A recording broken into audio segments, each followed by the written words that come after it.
Have you ever looked right at the truth but couldn't see it? Or heard every reminder, every call from Allah, but never truly listened? There's a verse in the Qur'an that speaks directly to this. It says, deaf, dumb, and blind, so they will not return. This isn't about physical sight or hearing. It's about something much deeper. The heart that chooses silence over surrender. Imagine someone who hears the truth. They feel it pulling at their soul, but they tell themselves, not now, I'll change later. With every delay, a part of their heart grows quiet. Eventually, there's nothing left to hear. Deaf, not because their ears don't work, but because they stopped listening when Allah called. Dumb, not because they can't speak, but because they refused to speak the truth when it was hard. Blind, not because their eyes failed, but because arrogance fogged their vision of reality. It all begins with small compromises.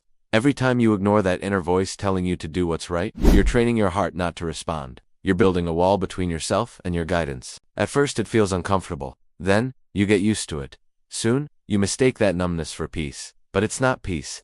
It's distance. Distance from the one who gave your heart life. When Allah says, so they will not return, He's not saying He pushed them away. He's describing those who wandered so far from the truth that they can no longer hear its call. Even when the Qur'an is recited, it's just noise to them. They can't return to something they no longer recognize. But here's the most important part. If you are hearing this right now, if these words are stirring something within you, it means your heart is still alive. You are not deaf. You are not blind. That small flicker you feel inside, that is light, your connection is still there. Protect it. Nurture it with prayer. Keep it alive with sincerity. Because once that light is gone, the world might still look bright, but you'll be living in complete darkness.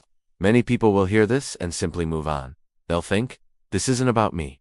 But a few will pause. A few will feel that gentle pull and whisper, I can still hear. If you're one of them, don't let this moment pass you by. The greatest tragedy isn't losing your sight or hearing. It's losing the sound of your own faith. If this message resonated with you, please subscribe and share it. You might just remind someone before their heart goes silent too. Thank you for listening.